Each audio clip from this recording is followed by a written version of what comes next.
have to go back about 120 years ago. I want to remind everybody, my name is Terry. We're doing a lot of talking for the next hour. Feel free to interrupt me if you have any questions or comments along the way, okay? But we're going to go back about 120 years. Old Man Baker ran Fruit Front Moonshine, wrote up his original recipe, and that is our original moonshine that we have on the shelf today. With that, we actually passed that recipe down through the generations. We're going to go all the way back to 2008. In 08, we had a little recession going on in the country. Had some politicians in Nashville looking to spark some new tax revenue, and that's where the thought of legalizing moonshine came from. Now, the owner of the company, Joe Baker, he was in his last year of law school at the University of Tennessee, right here in East Tennessee.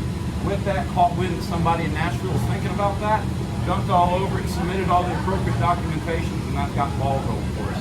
Now, when they finally did approve moonshine to become legalized and be productive, we actually were the first ones in line. We loaded that copper pot still right there. It's a 1,000-gallon copper pot still. We loaded it twice, filled up the tank just like this, shipped it off to Nashville, and that's when everything got started. That was 14 years ago this past March, alrighty. Now, what we're actually producing and manufacturing in-house today is 3 different types of moonshine. The original, which is what Old Man Baker wrote the recipe for. We make a version of that called White Lightning, and we also make one called Blue Flame. So we're going to talk about all 3 of them in the cook stage to begin with. We're going to start off with the high-quality yellow cracked corn. We're going to mix that with our mountain spring water. We're going to cook that for 2 hours, and that's going to be our original White Lightning. On that Blue Flame, we're going to do the same, corn and water, but we're going to add 900 pounds of sugar and 100 pounds of barley to that cook time.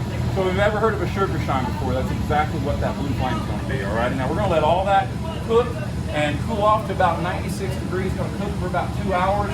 We're going to let that pump into our big fermentation pots or our hillbilly hot tub there. See, we've got 6 of those in-house.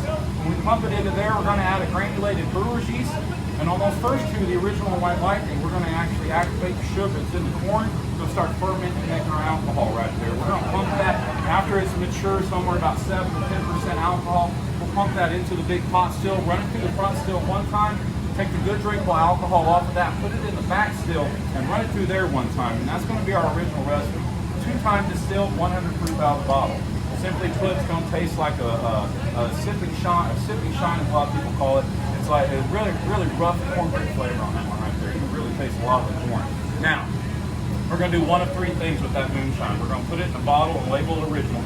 The second thing we can actually do to it is put it in a barrel, age it for at least 90 days, and it technically becomes whiskey at that point, as long as it's extracted from that barrel at 90 proof, or I'm sorry, 60 proof or higher. So, if you've ever heard of an unaged corn whiskey, that's also what our original is going to be referred to also, all right? Now, the third thing is really special to us. We're going to take that good drinkable moonshine after it's been distilled 2 times, put it back in the copper pot, run it 4 more times through that copper pot, and that's going to leave us with what we call White Lightning. Now, those future 4 distillings are going to strip out all that corn flavor, leave us with a very neutral base. It's going to be very similar to like the pissed off vodka on White Lightning. White Lightning is super special to us because White Lightning is actually the base liquor of everything that we make that's flavored.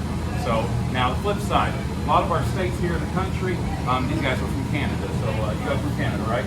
All right, so a lot of the states here in the country, we are limited on what we can actually make as a flavored moonshine and the proofing on those flavored moonshines. Most of the state laws actually is going to identify somewhere in the 40 proof range for that flavor. Store alone, last year provided about $50,000 worth of corn to 2 different farmers. Roughly that, so that's a lot of corn over the farmers. They love us. We don't charge them anything for it as long as they come pick it up. It's a fantastic thing. At our home facility, just east of town, is where the majority of our moonshine is actually made as a company. And that store there, that location, that actually is going to have 2 or 3, 4 times a day, some farmers will be leaving corn. Some of those farmers convert back into a liquid form.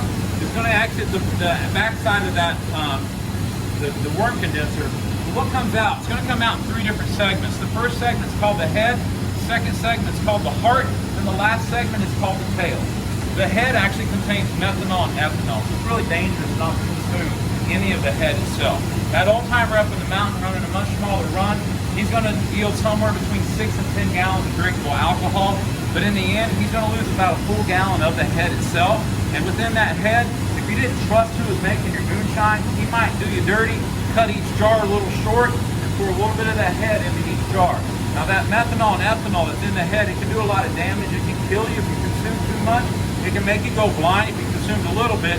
These just consumed a very little bit, it would just turn your stomach something awful, alrighty? With Blue Flame, we have all that extra sugar in there, so we're going to be a little bit higher in alcohol content. It's going to be somewhere about 12 to 15% alcohol when it does mature. We're going to pump that into the big pot still, and what makes Blue Flame so special, it's only ran through a copper pot one time. It is the rawest form of alcohol that we possibly can consume, and it's 128 per gal that bottle. Blue Flame gets its name by what it does. You can actually light Blue Flame on fire, and it'll burn nothing but a Blue Flame on top of that shot glass, and that's where that identification comes from. Now, the Baker family today, they actually call Blue Flame Tennessee water. They actually drink that like it's water. We will try Blue Flame on bar today, and it is 128 proof. Simply put, it's going to taste like a pissed off tequila on that one right there, all right? Now, walk around. We're going to belly up around this corn mash. It is not hot, so it is okay to clean up again. Around this whole thing. This is actually our Blue Flame that's making right here. You want to get big whip, we'll wash some of that smell up to you. You got to get